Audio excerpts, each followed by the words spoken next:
The year was 2025.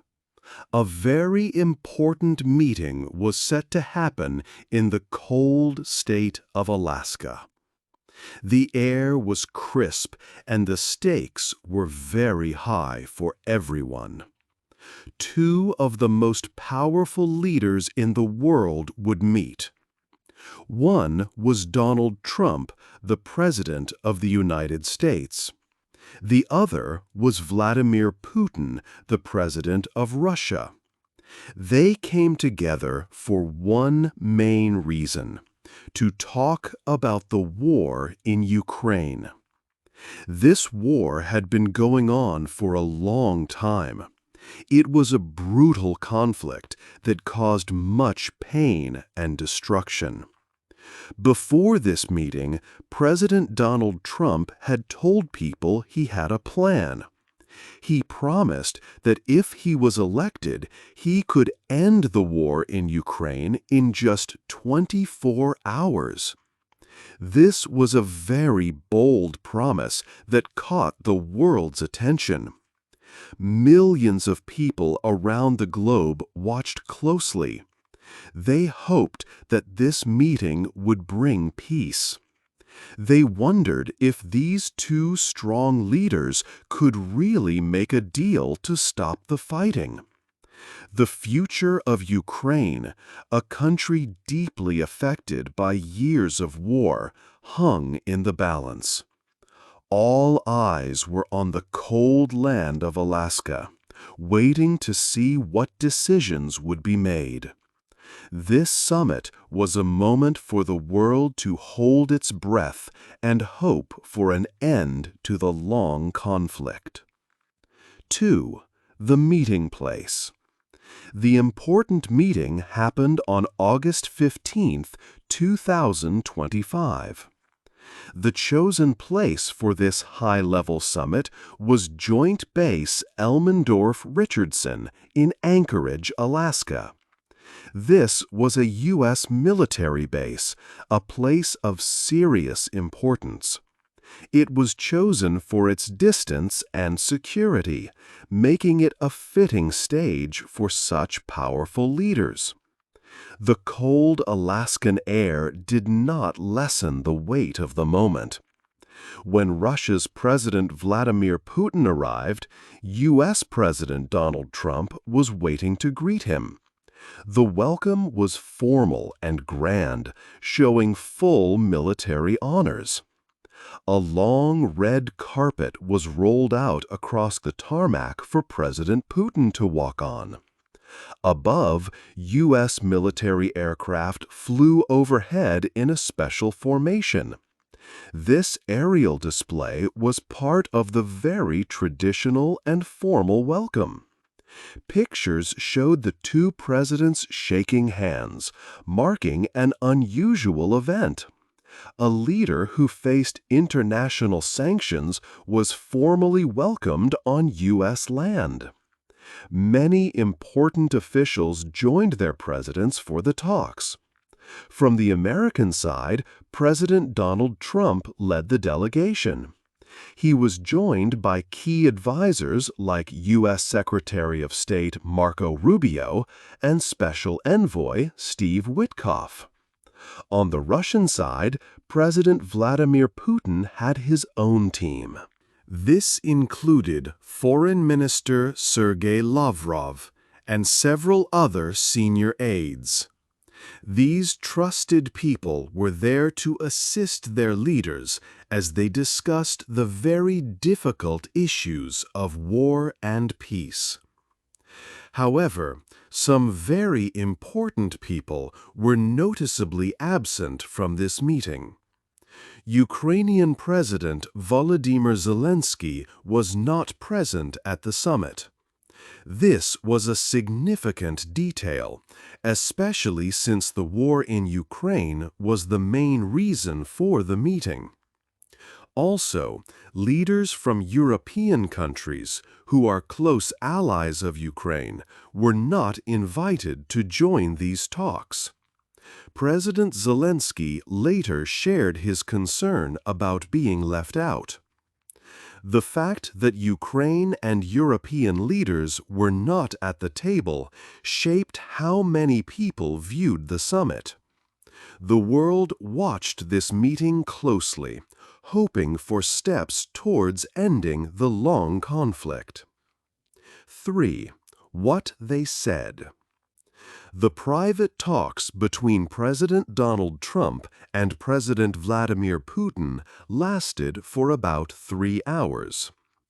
After this long meeting, both leaders spoke to the media. It was a short press conference, full of important but vague words. President Trump was the first to speak. He stood at a podium that clearly displayed the words, "Pursuing Peace." He told everyone that the meeting had been very productive.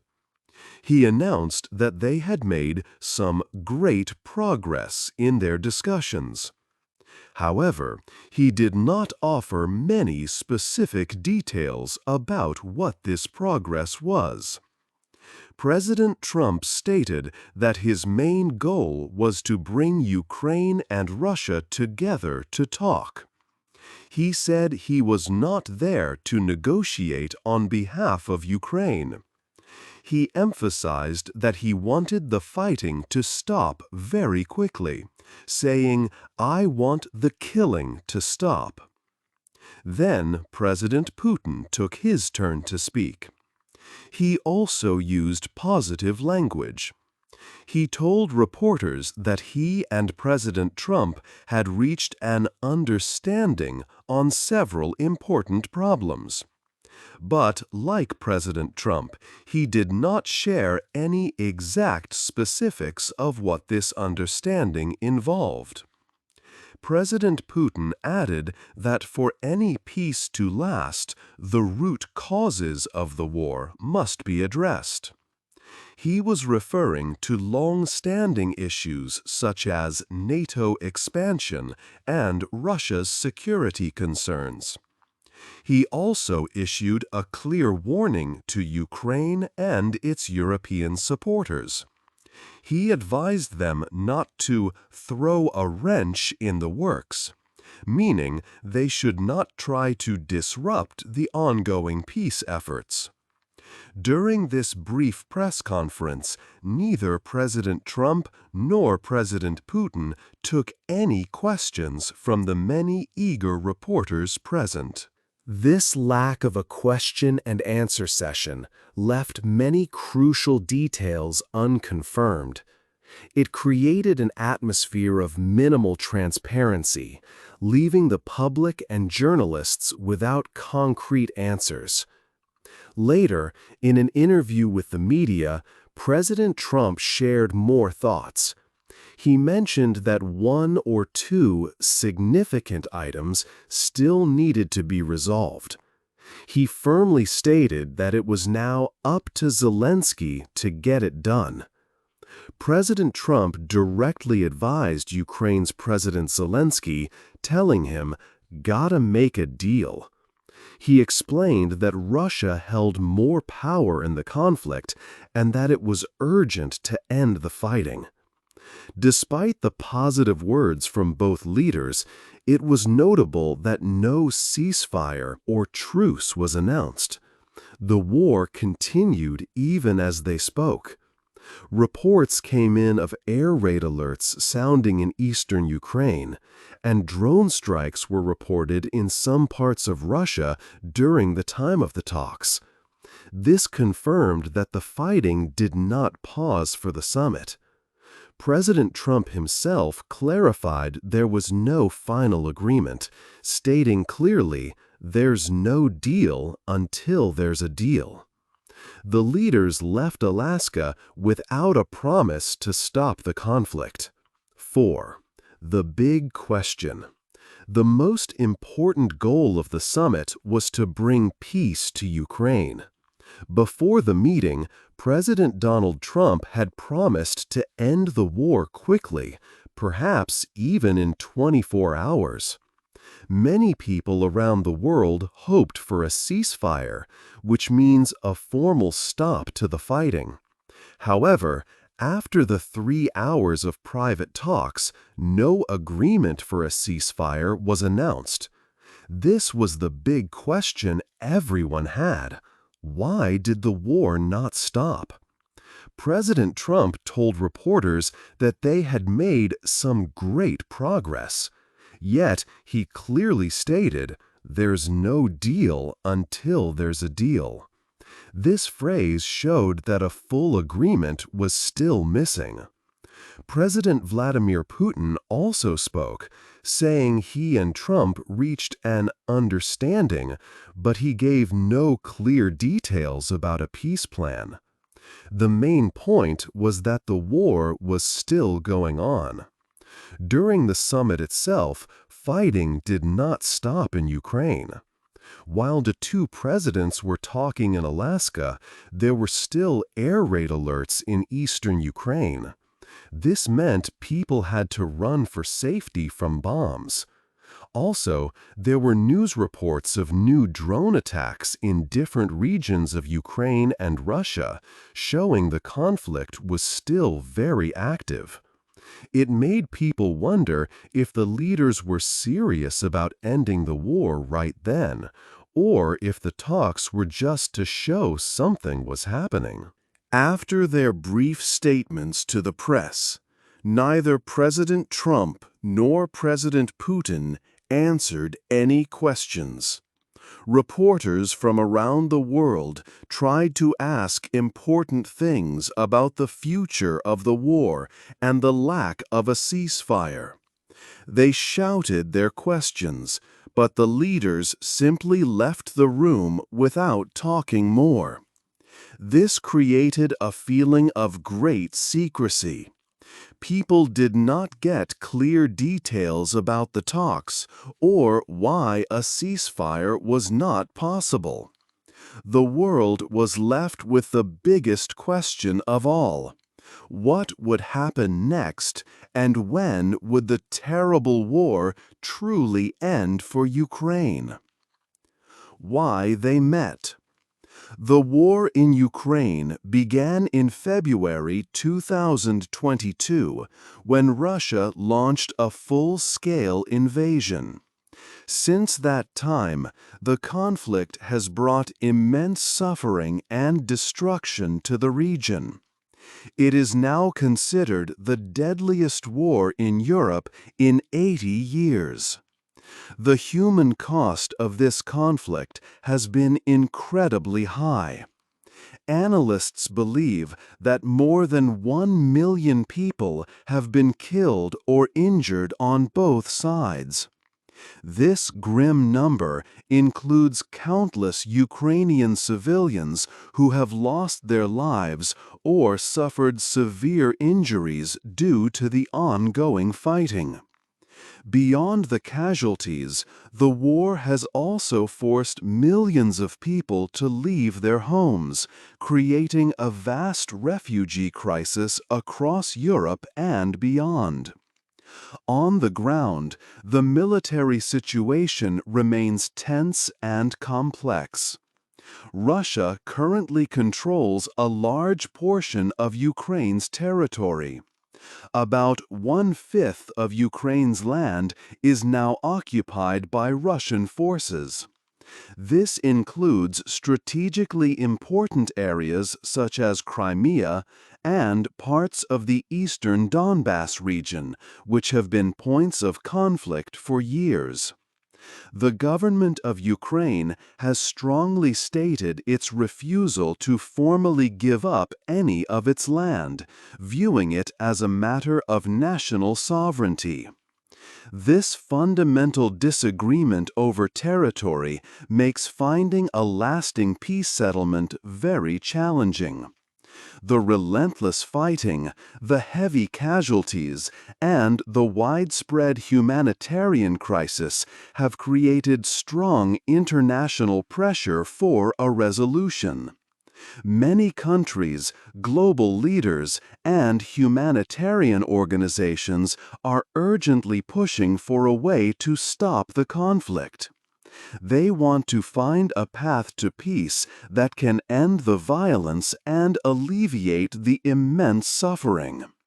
This growing global demand for an end to the war was a key reason why President Donald Trump and President Vladimir Putin decided to meet in Alaska.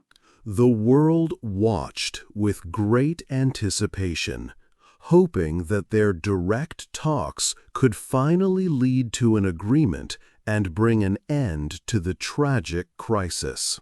6. The plan for peace.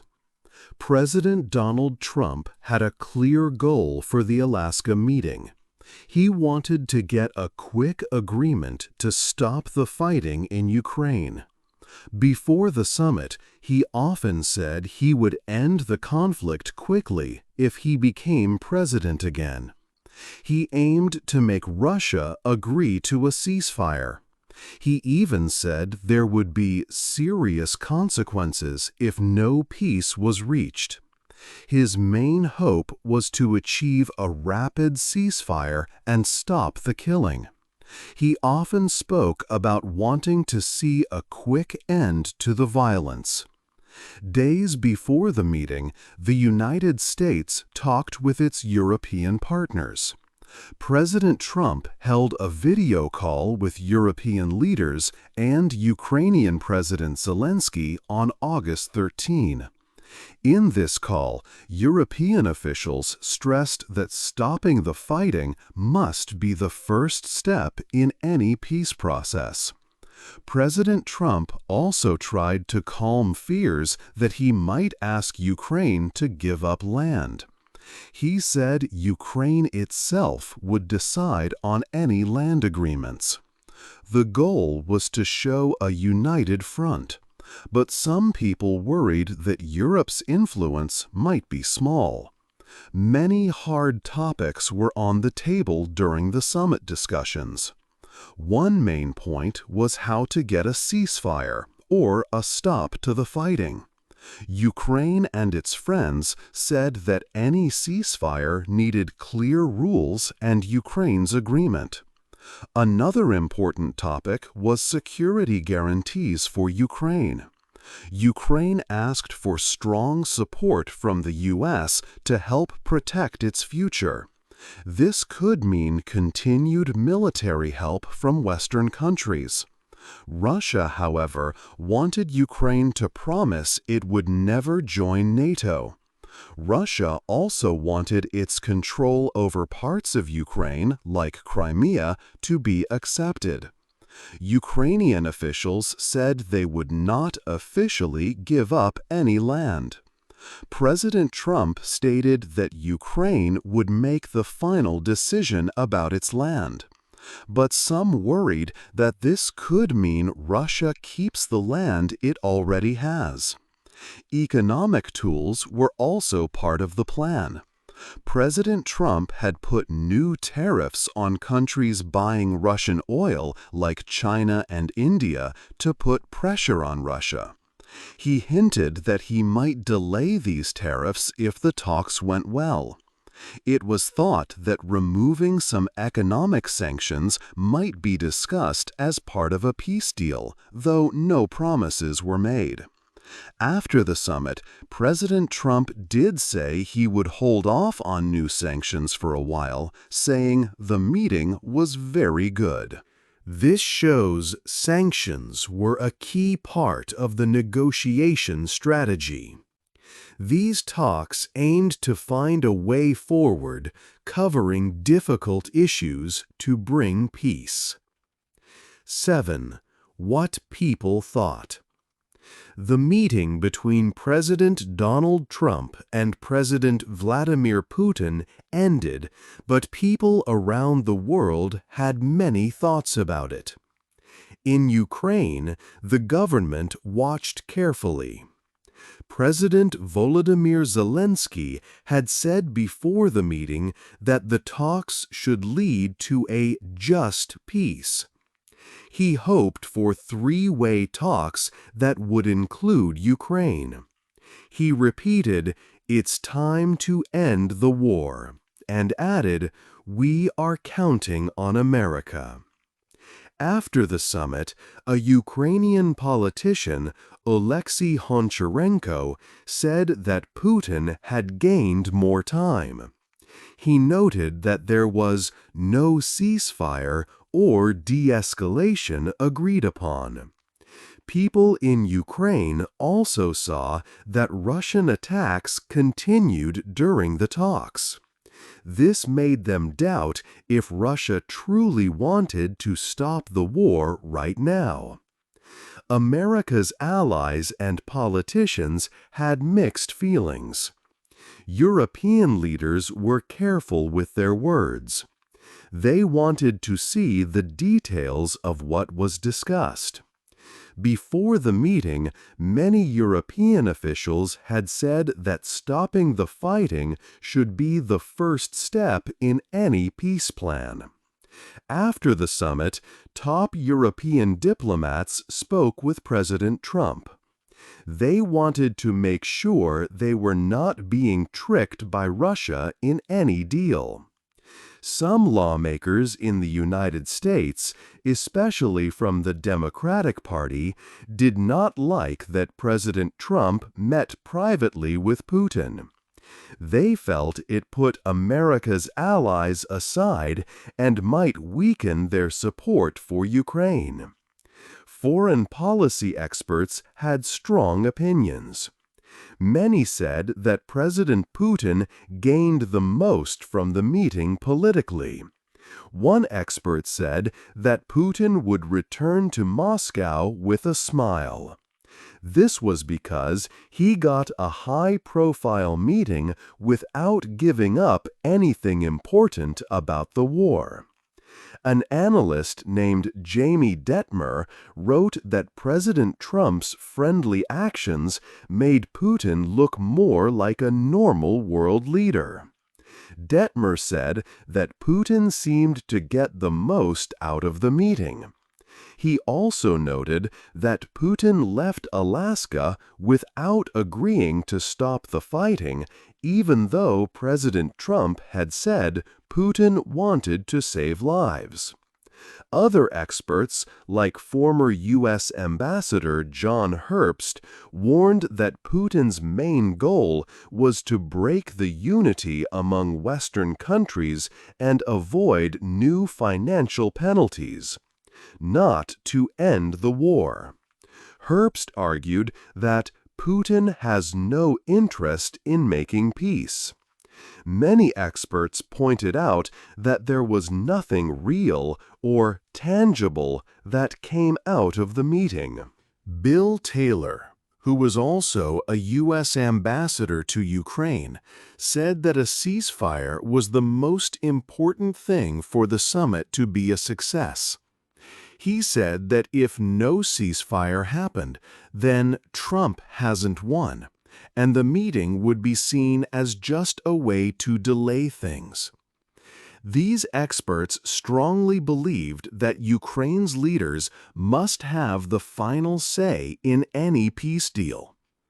Media headlines around the world showed similar views.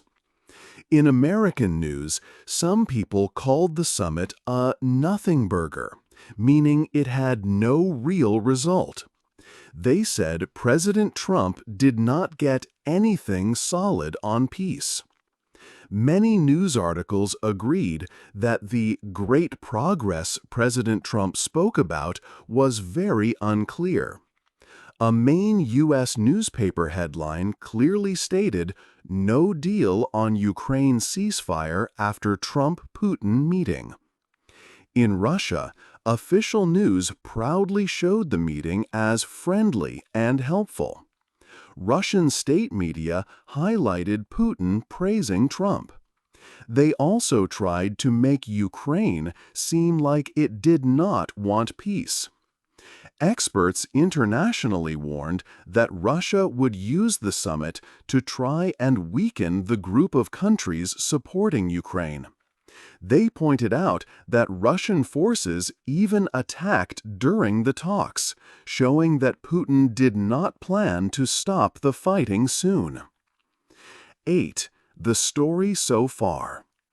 The meeting between U.S. President Donald Trump and Russian President Vladimir Putin in Alaska has ended.